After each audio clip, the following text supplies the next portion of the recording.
My friends, once again we have to zoom into Crimea, and there's a settlement here called Stare Krim, which means Old Crimea. Let's zoom into it. This one right here. And last night Ukraine struck Russian ammunition warehouse in the settlement. On this footage you can see the detonations of the ammunition going on all night long. You could say that they were banging all night long.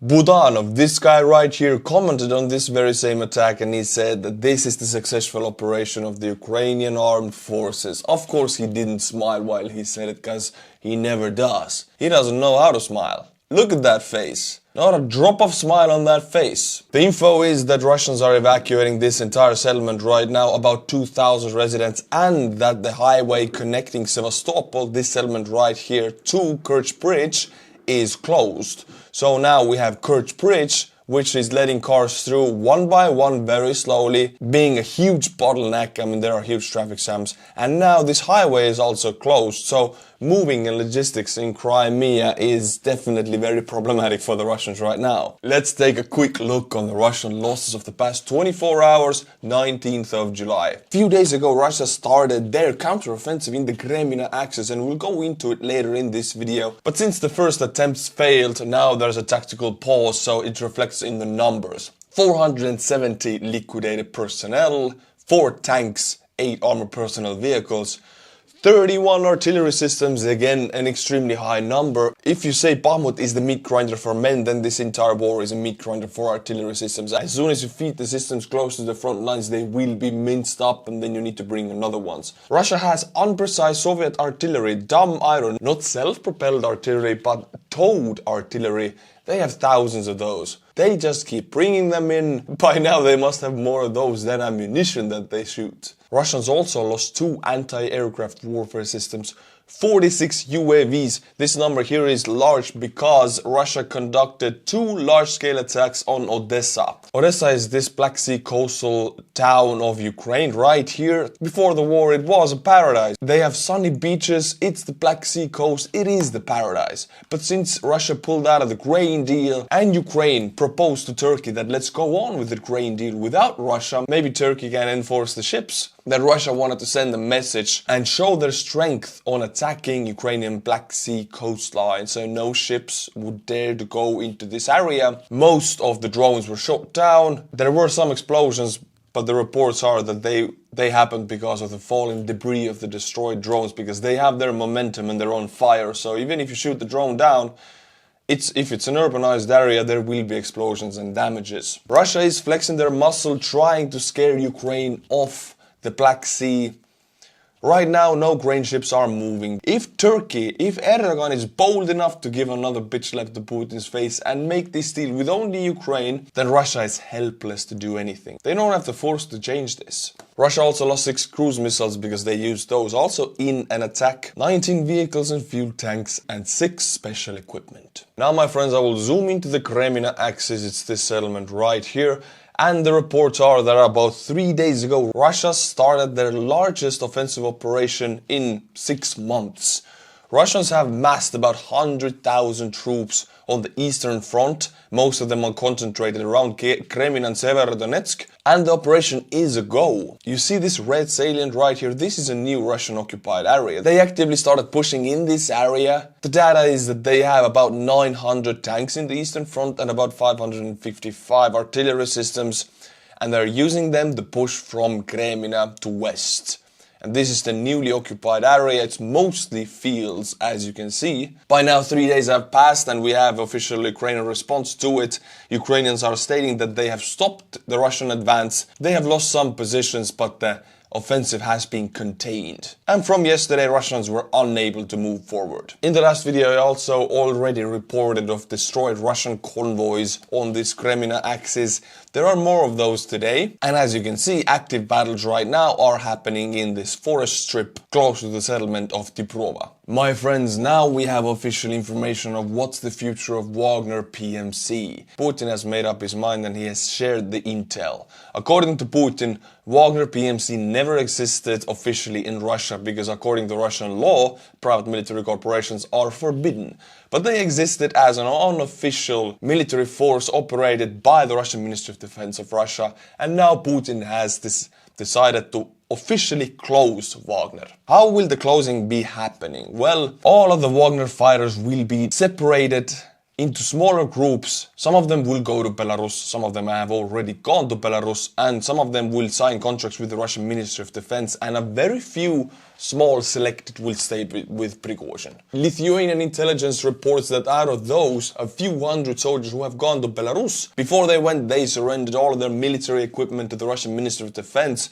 We're talking rifles, armor, anti-air systems, everything except for sidearms. So those few hundred fighters that went to Belarus in those two convoys by now, they only have sidearms. So anybody saying Wagner will attack from Belarus, first of all, Wagner was never a big enough force in their entirety to attack from Belarus, because Ukraine has forces on the northern border with Belarus, enough forces. Second of all, those forces who went to Belarus, according to different countries' intelligence, is below 1,000 fighters. There will be no attack from Belarus. Lukashenko doesn't want any military activity happening from Belarus with troops on the ground, because his grip on power is extremely weak. Anything that stirs that boat, and Lukashenko might be flying off the throne. The diluting of Wagner units is going on. According to Putin's orders, the Wagner units that join the Russian Ministry of Defense, that's a few thousand of them, they will be assimilated into different units. They will not join as a separate Wagner entity to make sure the chances of mutiny are zero. Wagner forces cannot fight side by side anymore, Wagner troops or soldiers who know each other. They all will join different Russian Ministry of Defense units. And same in Belarus. Sources in Russia report that Wagner phones, recruitment phones, are silent, they're blocked, their Wagner social media is blocked, and the recruitment centers are no longer recruiting. So Wagner as a separate entity is gone, disbanded by Putin personally. And thus ends the story of the biggest private military company in Russia. This is the Wagner Camp of Malkino in Krasnodar region, close to Ukraine. This camp has existed throughout this entire war, and the Wagnerites have trained convicts recruited from Russian prisons in this camp and then sent them to meat grinders in Bakhmut. Well, now this camp is being emptied, officially disbanded. Let's watch the ceremony, what they say about it. Today, 17th of July 2023, the base of Wagner PMC in Malkino. We removed the flags of Russia and Wagner PMC from its base in the village of Malkina. The base ceases to exist. Wagner PMC leaves for new locations. Take down the Russian flag and the flag of Wagner. Yeah, leave for new locations, that's all they can say, but actually some units will join the Russian Ministry of Defense, some will go to Belarus, some will stay with Prigozhin, that's a very minority part of the units. Some will go home. 30th of July 2023, Wagner PMC base in Malkino officially ceases to exist and will be redeployed to new areas. Well, this sentence could also be said about Wagner PMC. It officially ceases to exist with the end of July. My friends, look at this photo. This is the Russian logistics of the southern Ukraine and Crimea, and as you can see, it cuts off with the Kerch Bridge. Before, this line went to mainland Russia, but now since the bridge and the traffic on it is slowed down, I cannot say destroyed, because the train traffic still works, but the cars are significantly slowed, they're almost stopped. And if you think that Russians only rely on rail logistics, no. Recently they have very heavily started relying on truck logistics, even over Kerch Bridge. They're using civilian trucks. Like big vans, huge, that transport these big sea containers, vans such big that look like civilian trucks, but they're actually holding ammunition. This is to camouflage the military trucks, because they are a juicy target for Ukrainians. There have been videos of these trucks crashing. Oh, you see a civilian truck crash and suddenly Russian ammunition falls out of the back. So a lot of the comments are saying this bridge wasn't destroyed, the rail wasn't destroyed, the logistics is working. No, this is not true. A very big portion of the logistics going over the Kerch Bridge went with these civilian trucks filled with shells, ammunition, medicine and food. Destruction that happened on the Kerch Bridge did a huge blow to the Russian logistics. Now they only have rail, and as we know, these rail lines are very easy to sabotage by Ukrainian saboteurs or Ukrainian partisans. Let's take another aspect of it. Crimea is Russia's #1 favorite tourist destination for summer, and since it is a desert and not an agricultural land anymore ever since 2014, tourism is everything and anything that keeps this alive. Tourists used to take the Kerch Bridge, now they can't. Now they have to take this highway right here, connecting through Mariupol, because they cannot take anything closer to the front lines. It's dangerous. Even this highway is dangerous. They have to drive through a war zone. Russian civilians who wanna just not think about this war and push it out of their minds have to drive through the war zone.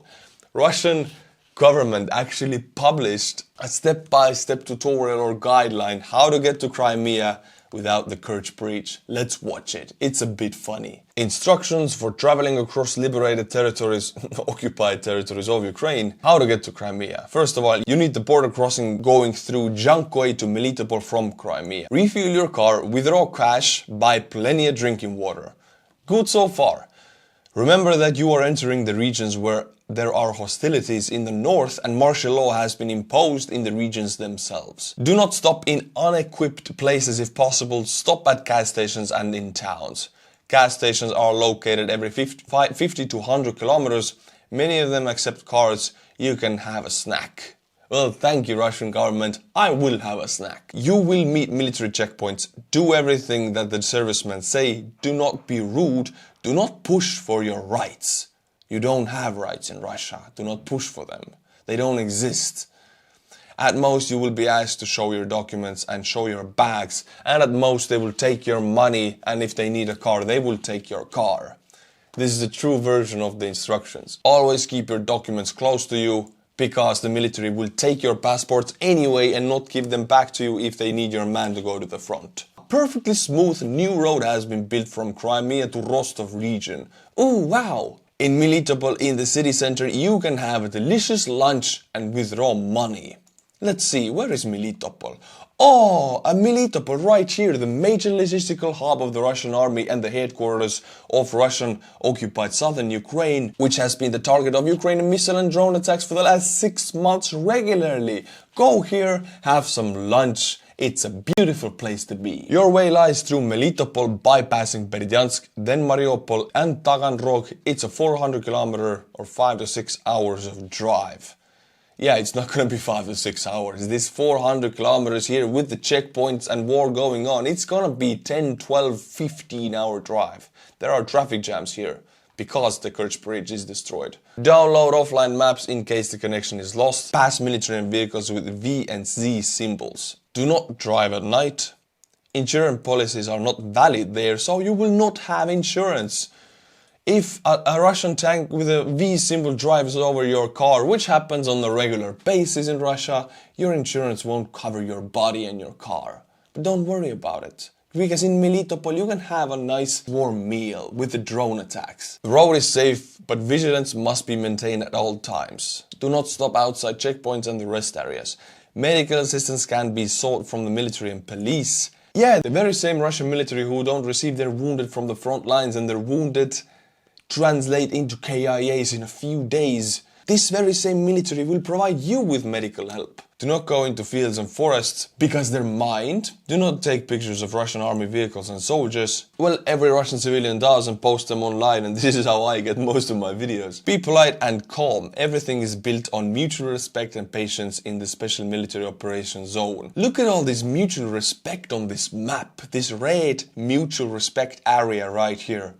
I feel the respect in my veins if I look at this map. This is a joke. I feel good for the Russian civilians because now they cannot run away from this war. They want to hide it in their minds because they're brainwashed. They want to look away. If they go through this region, they will see the war. Recently, my friends, Russia came out with an information that they have been able to produce about 200,000 Lancer drones. This is a complete propaganda number. The real number is that at every given moment they have about 100 of them in the storage because they will be immediately used. Because unfortunately for Ukraine, they are very effective against Ukrainian armor. So this means as soon as it will be produced, a drone, a Lancet one, it will be sent to the front and used. So this is a Russian factory and look what they did. I'm not going to tell you, let's see if you notice it. Yet another drone factory, rolling tables and mirrors. Watch closely. The main thing now is to ensure the uninterrupted supplies of Lancet drones. Last summer, when orders came from the Ministry of Defense, came pouring in and they need to expand the production, became urgent. Sakharov was struck with the idea of occupying shopping malls abandoned by Western companies. The idea arose to roll tables on wheels back and forth along the shopping mall and tell the Vytniki, the Russians, that this is a new factory for drone production. Well, I'll pause here. Look at this. This left wall here is filled with mirrors. Especially for this video, they took this shopping mall. You see all the tables have wheels on them. Everything has wheels, and there's a lot of empty ground on the right still. Made this optical illusion with the mirrors that this is a huge drone factory. Well, let's go on with the video. I want to show you another. Look at this. This one here is a pillar supporting the ceiling. This one is another pillar, but covered with mirrors. They covered the pillar of the drone factory with mirrors because it would make the illusion of the factory looking bigger, having more stuff in it. It reflects everything else. This is propaganda 101, my friends. Write everything down for the future. Look at this, baby. It's a full mirror. Look at this one right here. Right, there's a chair, and behind it there's a crooked mirror. This is all mirror here, and since the quality is so bad you cannot really tell, but it's all filled with mirrors to make it look bigger. It's like this mirror room in the children's theme park when you don't know where to go. This is the Russian Lancet drone factory because they're producing so little of them. They put mirrors to make it look bigger. But it works for the Russians because they're ready to believe it. It's a huge factory. My friends, after the last video, I really got some weird names in my Patreon supporters. First of all, I'm very thankful for the Patreons. They make sure I don't have to so much worry about every video getting demonetized or not demonetized because I have the Patreons. You give stability to my life, and I read you 5 new names. Lordiam 92704 Yahoo.com Brixton Timothy Maken. I know your name, you're the 3rd time you're here, man, thank you. Peter van der Vinne Sten Jensen. Thank you to these 5 people. If you like my channel, then the Patreon link is in the description below. Also, my friends, I'll guide you to my Twitter account where 3 times a day you'll get the most important news about Russo-Ukrainian war in the most compact form possible. 5 minutes of reading and you'll know everything. Also check out my Instagram, link is also in the description below. Every time I go to Ukraine, which is regularly, I post everything there so you can know what Kiev looks like. I'll see you there, my friends, and until my next video, Slava Ukraini.